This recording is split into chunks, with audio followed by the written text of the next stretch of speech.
Une impasse à mon nom, pour aller jusqu'au bout du mystère d'être né. 2 ou 3 centaines de pas pour la postérité, jusqu'au bout. Donner à ma vie l'air de s'éterniser comme un vêtement sur un dossier. Comme les heures et les jours d'un visage derrière la vitre et dont le regard n'est plus que le tombeau de la curiosité.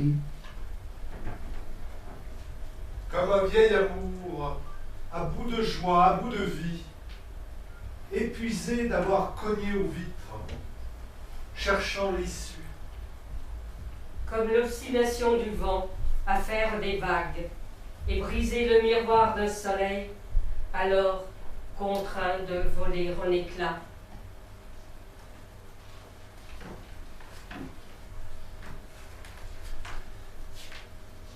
Comme une insomnie après la rupture, sommeil rompu sous les coups de tous les bâtons qu'on avait taillés pour se faire battre. Comme l'horreur quotidienne et impalpable de guerres lointaines, où la chute des corps pèse le poids d'un peu de confiture au petit déjeuner. Comme une nuit aux urgences, tous abrutis du même élan. Douleur livrée à la morsure du temps et la vie réduite à ce qu'elle est, possible. Comme une enfance cramée d'un feu de silence sous la cendre, une enfance juste bonne à quitter, au diable les bougies à souffler. Comme, à la fin d'un banquet des familles, le cliquetis des alliances et mésalliances, et l'écho des générations de rires et de voix confèrent au silence l'étoffe d'un fantôme. Comme la succession des saisons qui, de la morsure du froid à la caresse du vent, se jouent des corps. Ces mal-aimés du temps.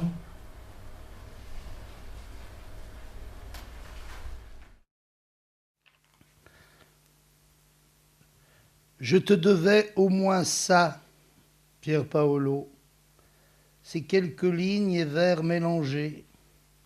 Amis si différents l'un de l'autre et pourtant également si proches. Amis si proches et si lointains à la fois, toi et moi, Pier Paolo. Toi, plus moi, comme j'ai coutume de dire, 2 versants d'un même feu. J'avais 12 ans quand tu es mort assassiné début novembre 1975. J'avais 12 ans et je venais de passer mon mois d'août en famille à Ravenne, en Italie. J'avais 12 ans. Et je ne te connaissais pas encore. Ton nom peut-être ou ton visage vu à la télé. Je n'avais encore jamais écrit de la main droite tes initiales. P, P, P. Le soleil gronde un peu, la mer étend ses bras, le siècle est nettoyé par d'obscures rafales. Le temps passe un peu vite du côté d'Ostia Antica et les héros s'épuisent à vouloir l'impossible. Tout ce petit monde-là n'a pas oublié les chagrins, les regrets, les amours et les haines, les soirs d'apprentissage, les matins couverts de brume et la main tendue et vice-versa. Tout ce qui se confond, tout ce qui se cache ou se replie derrière la haute muraille des apparences. Un regard indifférent,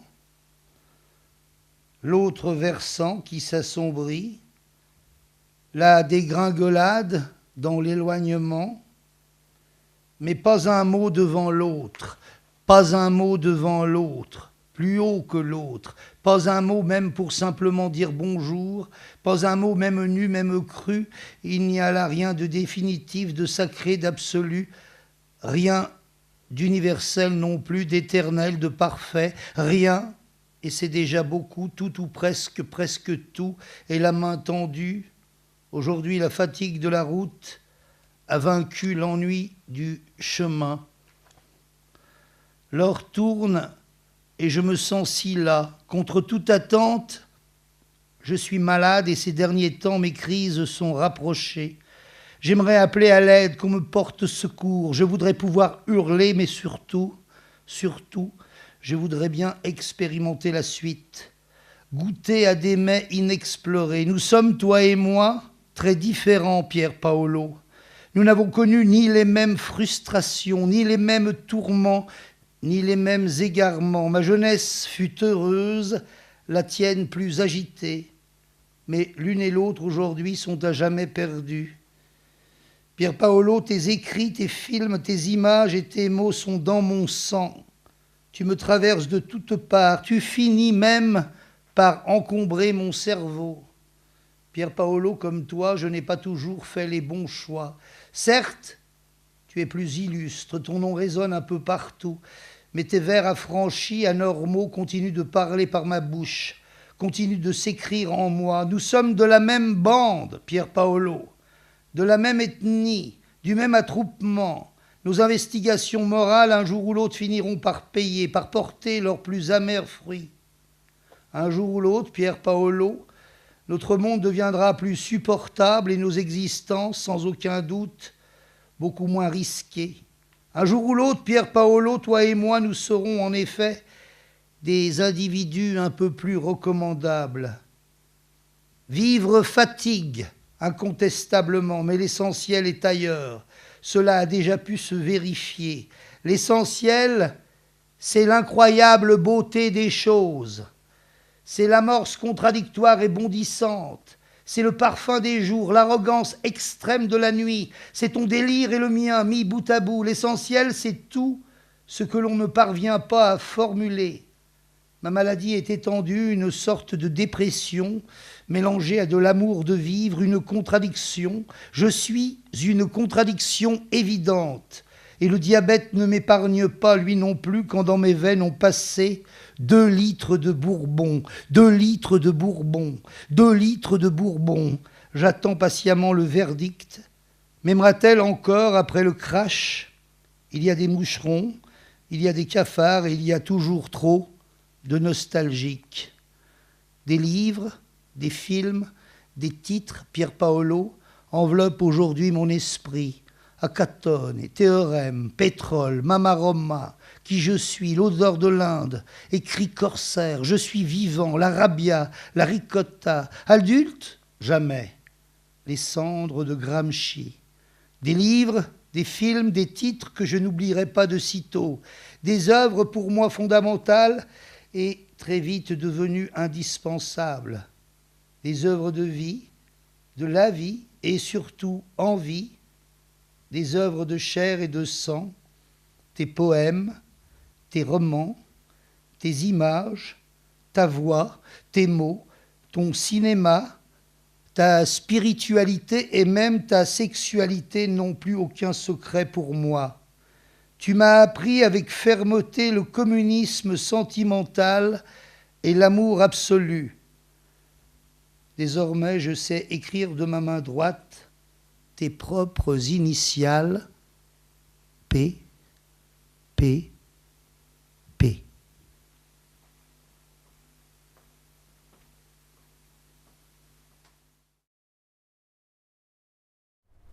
Arrête.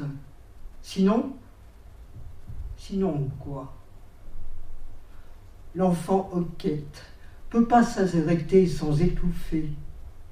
Sinon quoi? On ne sait plus, lui non plus. Temps mort, hoquet, apnée, colère fourbue. On ne sait plus. La vie, toute la vie, en a vu des si. Si oui, sinon. Elle balaye, on continue.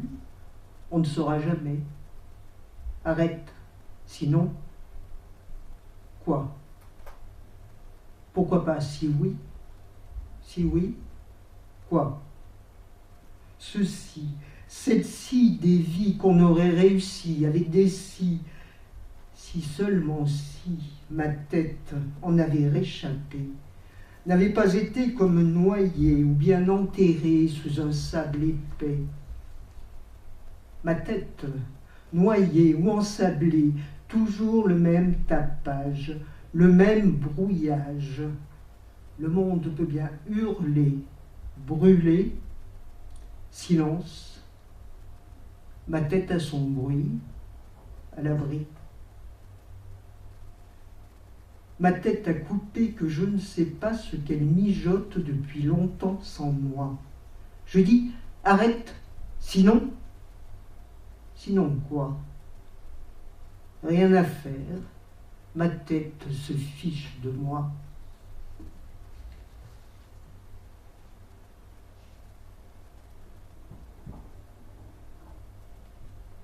J'essaye la nuit, ces silences percés de cris.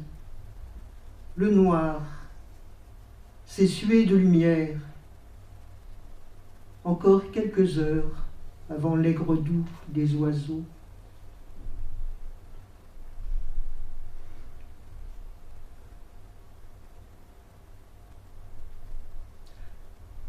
Un rideau de guirlandes contre les vitres, et au-dessus du bar, des boules de Noël attendent d'être décrochées.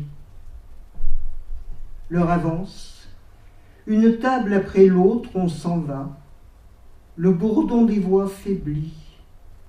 Je me réchauffe à ces gens que je ne veux pas connaître et qui me le rendent bien. Le vin est bon, frais, tout paraît simple.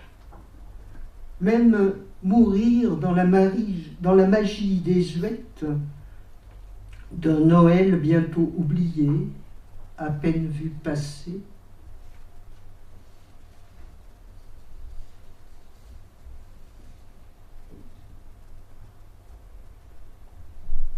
Nous qui, vissés au sol qui nous a vu naître, avons le pas lent de longues habitudes, gestes prévisibles.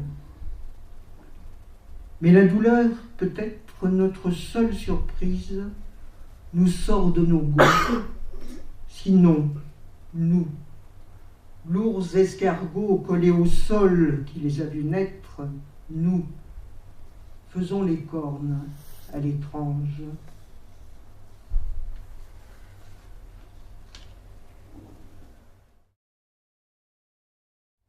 Entrez, entrez, mesdames, messieurs, entrez, n'ayez pas peur. C'est pas flambant, c'est pas doré, mais c'est dedans que ça se passe. Entrez, vous verrez, rien à promettre, tout à tenir. Ici, c'est pas la braderie des petzouilles, on ne vous sert pas du 3 € et t'es heureux. Quand tu te retournes, t'as quoi? Un falzar qui se découd, une moulinette qui part en miettes et le môme qui chiale pour son ballon qui se désambule.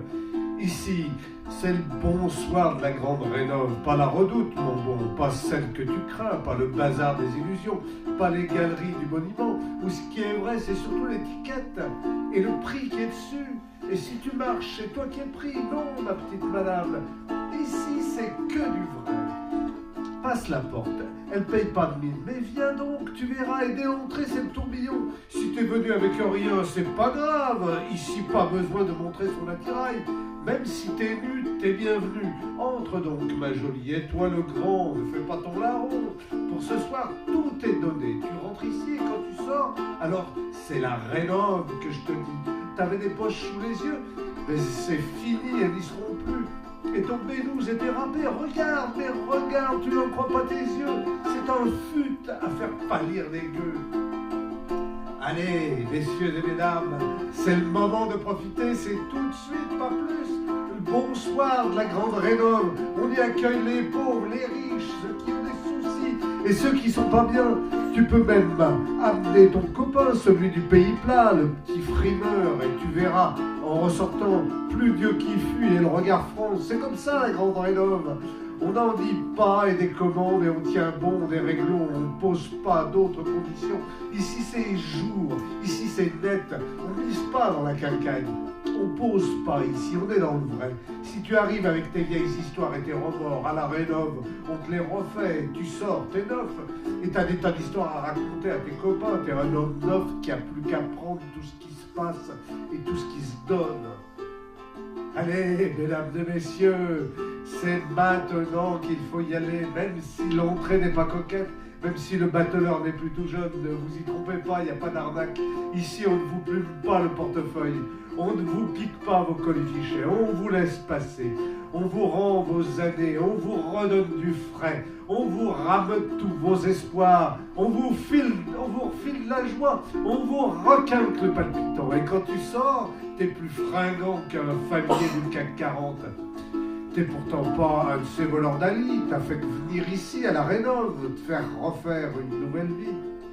Allez, c'est pas de la parlotte, c'est pas de la camelote, la grande Rénov. C'est pour chacune, c'est pour chacun. Là, il n'y a pas de loterie ou de gros lot, de celui qui gagne devant les autres, de celui qui plastronne et rigole pendant que les autres ont le hockey.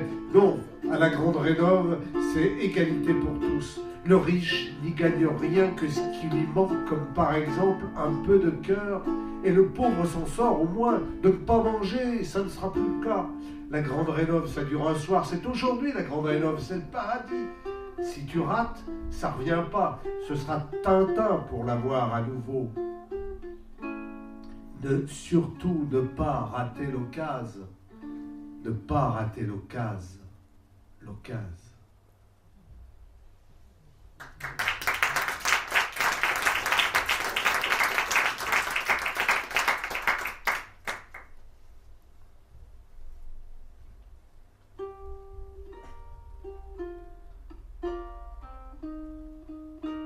C'est d'abord un rougeoiement brusque dans le ciel, puis rien qu'une ombre plus noire que la brume épaisse. À l'horizon, quelque chose d'invisible palpite. Une ombre plus dense, un cœur noir. Les lancements soudains d'une flamme très haute qui se déroule en étendard, claquant dans le vent. Une autre enfle et court, s'éloigne portant ses piques noires, s'affaisse pour grandir jusqu'à ce que de son corps naisse une infinité d'embrasements fulgurants. La danse illumine la terre d'abord dans le silence premier du ravage, puis dans le vacarme des grésillements répétés et multipliés par le vent. Le feu immense et souverain s'est installé. Il étend ses bras pour étreindre plus loin. Il rit librement, il est rouge, totalement rouge, et jaune dans une bourrasque, et gris parfois, et bleu. Il a toutes les couleurs qu'il roule et éparpille dans le ciel comme des galaxies brièvement lumineuses qui retombent en pluie de suie. Le feu crépite, explose, soupire, éclate de rire, rabat sa cape noire dans un nuage fuligineux, craque terriblement, se disjoint et se tait, semble s'éteindre, mais alors qu'on ne voyait plus rien qu'une masse fumeuse, resplendit à nouveau dans un retour superbe, s'empare d'un seul souffle de tout ce qui était et incendie le monde. Lumière et tonnerre, les yeux brûlent, les tympans sont muets, le nez étouffe, il n'y a plus d'air. Le feu partout, avec la chaleur suprême.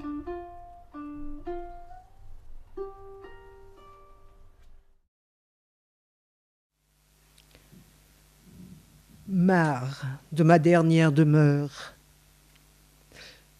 Le rose du mur d'en face est une injure à la couleur qui l'a inspiré. Le mur d'en face est d'une laideur solide, sale. Je scrute ses fissures sans la moindre illusion, aucune chance de le voir s'écrouler. La paix veille sur nos maisons. Le mur d'en face est au soleil, désespérant. Je n'aurais jamais dû traverser ni descendre, quitter les toits pour l'ombre, dégringoler au premier. Me voilà, caisse, carton, frigo, machine à laver, tout encastré, et le lourd fardeau d'habiter.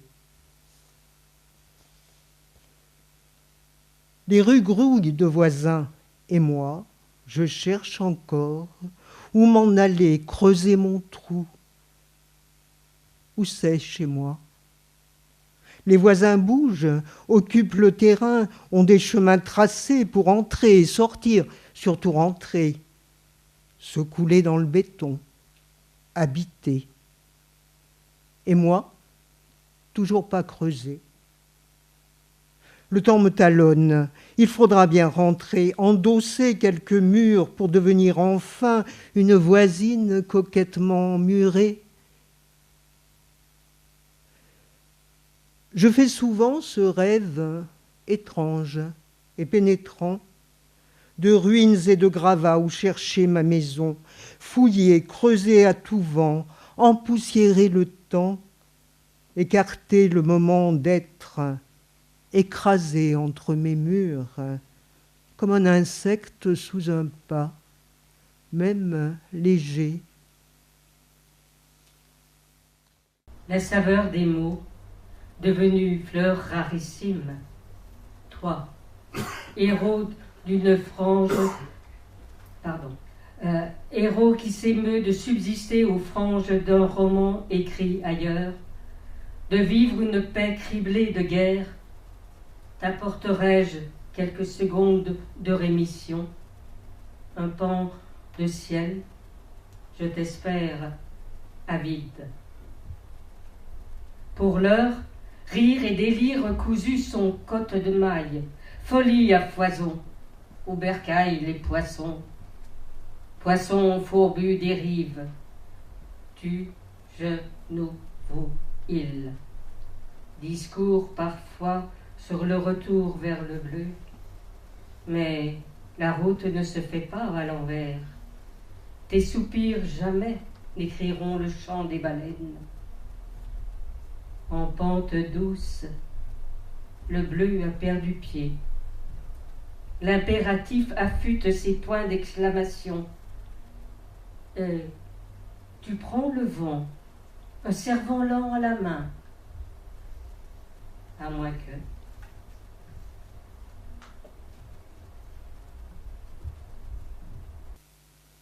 C'est la guerre.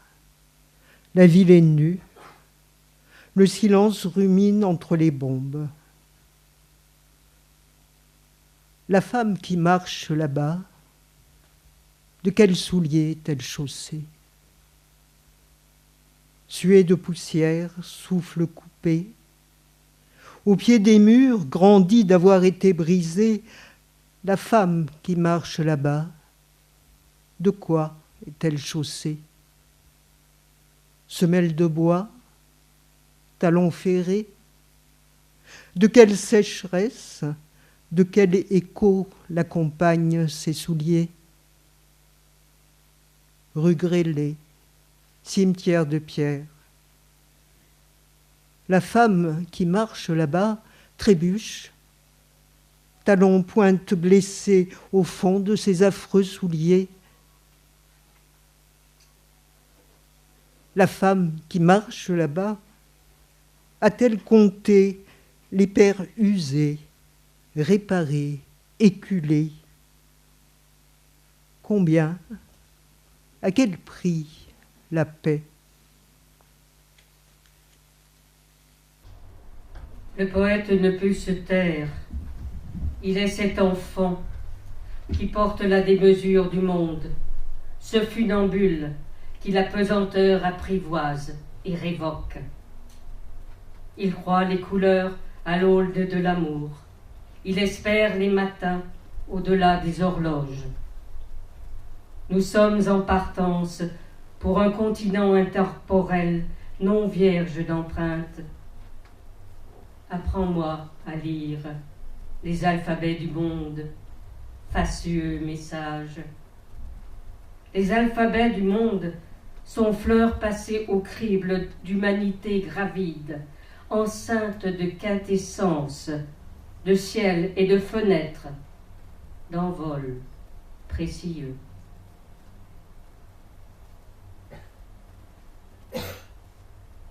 Jette ton rire à la face du jour, ce corps sculpté par tes doigts de nuit. Regarde-le bien, ce jour dur et nu. Un jour, tu lui feras la peau douce. L'herbe folle a quelque chose à te dire, d'inaudible.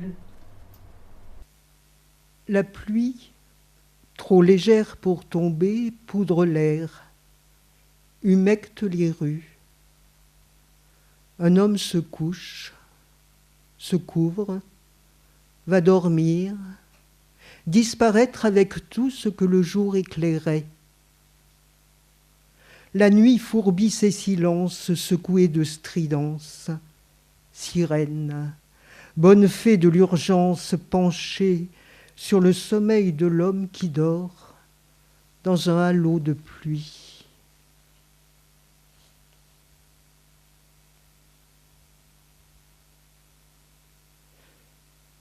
Ce serait une belle nuit, la nuit qui ferait se déployer le recroquevillé.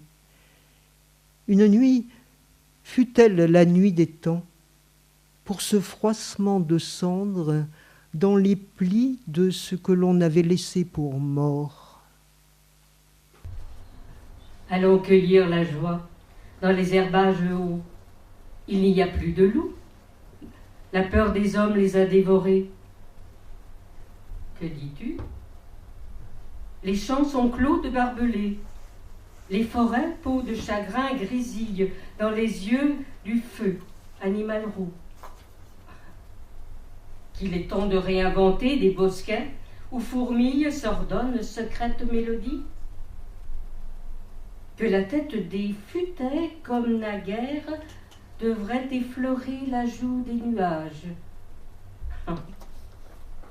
Que dis-tu?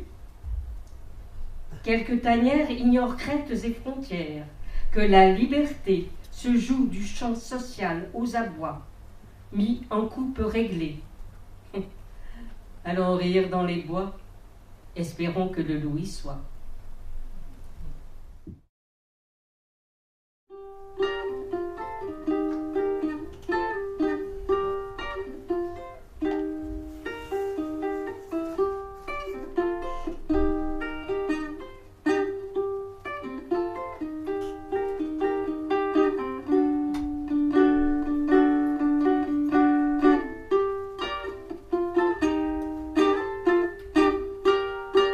Je te l'avais bien dit que ça finirait par arriver, mais toi, tu ne voulais pas le croire, tu n'écoutais pas. Je parlais, et toi tu tournais la tête sans rien dire. Et même, tu me montrais la fenêtre. Les choses dehors, comme si c'était dehors qui importait. Mais non, toi, toujours la même, imperturbable, et les mots que je prononçais semblaient perdre tout leur sens en arrivant à tes oreilles. Je me taisais, je me disais, elle va bien finir par entendre, on ne peut pas éternellement être sourd. Un jour, enfin, la vérité éclate. Eh bien voilà, le jour est venu. Tu ne peux plus tricher.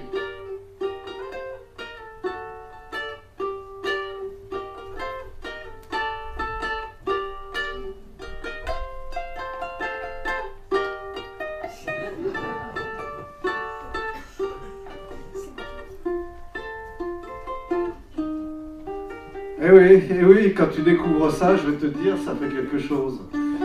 C'est quand même assez soudain. Pour dire la vérité, au moment même où tu l'apprends, tu ne réalises pas. Tu continues à glaner, mais tout d'un coup, tu te figes, tu comprends que tu viens de découvrir quelque chose. Que ce n'est pas rien, et tu entrevois la profondeur tout à coup de la chose. Tu te dis, mais je ne vais plus jamais pouvoir faire comme si je n'avais pas découvert cette chose. Tu repenses à quand tu ne le savais pas, et l'insouciance de ta vie d'avant t'apparaît tout à coup comme une monstruosité, une horrible naïveté. Tu te sens ruisselé de honte de ne pas l'avoir su plus tôt, cette chose. Et tu dois instantanément penser ta vie avec ça en toi, comme une tumeur arrivée subitement de nulle part. Vivre avec ça, pour toujours.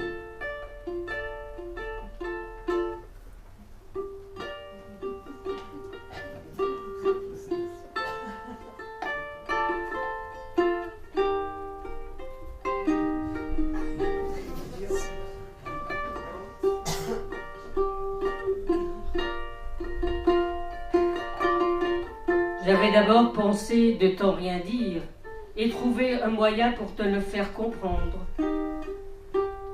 J'ai donc cherché longtemps, car je ne doutais pas que je saurais rendre évidente cette chose. Mais les mots ne sont pas venus, ni les gestes, ni d'autres idées. J'aurais pu faire des rébus, disposer des livres autour de toi, des photos sans légende. Mais je le sentais surtout muette, hébétée de ne pas savoir te dire une chose si simple, si naturelle à toi. Ça devait aller de soi et ne pas sembler difficile. Il suffirait d'un seul mouvement, d'une seule ligne de pensée pour que tu comprennes. Il suffirait pour peut-être que tu regardes mes yeux une seule fois. Mes yeux, enfin, un regard. Mais tu n'aurais pas pu imaginer, non, vraiment pas pu une seule seconde soupçonner que cela soit possible. Tu l'aurais pensé, toi, cette histoire? Non, parce que c'était inconcevable, hors de ce que nous pouvons, toi et moi, concevoir. Que l'ombre même d'une supposition nous ait effleuré l'esprit, et nous aurions eu honte de nous-mêmes, nous aurions couru chercher, je ne sais pas, l'absolution, enfin, nous nous serions confondus en excuses muettes d'avoir osé penser. Tout était si bien, sans tâche, sans reproche, tout allait si bien depuis si longtemps, et cela aurait pu durer jusqu'à la fin des temps, enfin, je veux dire jusqu'à notre fin, mais non, cela est arrivé, et ni toi ni moi ne pouvons l'admettre, cela dépasse l'entendement. Une chose pareille, une pareille chose, que dire le mot même de sa part.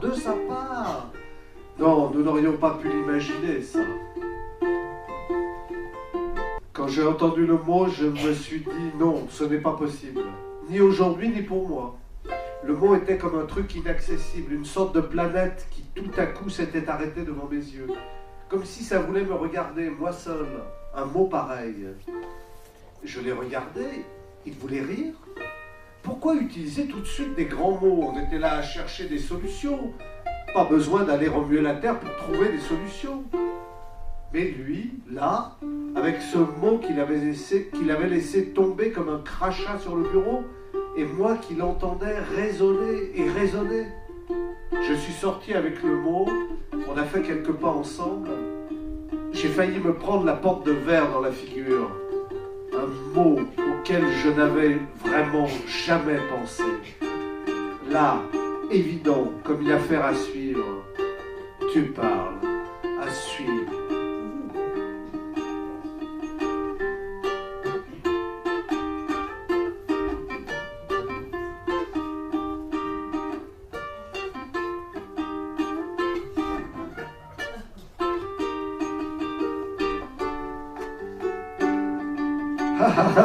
Je ne peux plus rien dire. J'ai le souffle coupé. Oh là là, si je m'attendais, j'aurais dû m'y attendre, mais bon, comme ça, de but en blanc, tu parles, tu ne sauras jamais ce que j'ai pensé. Non, ça ne se dit pas possible. Tu es là, vaquer, tranquillement, et paf, ça te tombe dessus. On croit toujours que dans ces cas-là, on a des pensées, tu parles, des pensées. On est fait de basse besogne, on est bien frêle. C'est après que ça t'attrape. Et là, alors, c'est un festival. Ça fuse dans la caboche. De vrais feux d'artifice. Et ceci et cela. Et comme dans la tête d'un monde, pas moyen de se contrôler. À en pleurer, à en mourir. Et tu as les gens qui se mettent à danser. Et tu cherches partout à qui tu pourrais le dire. Mais non d'un chien. Il n'y a que la vieille d'en bas qui est sourde. Et tout le monde est loin. Et personne n'a de téléphone. Oh là là!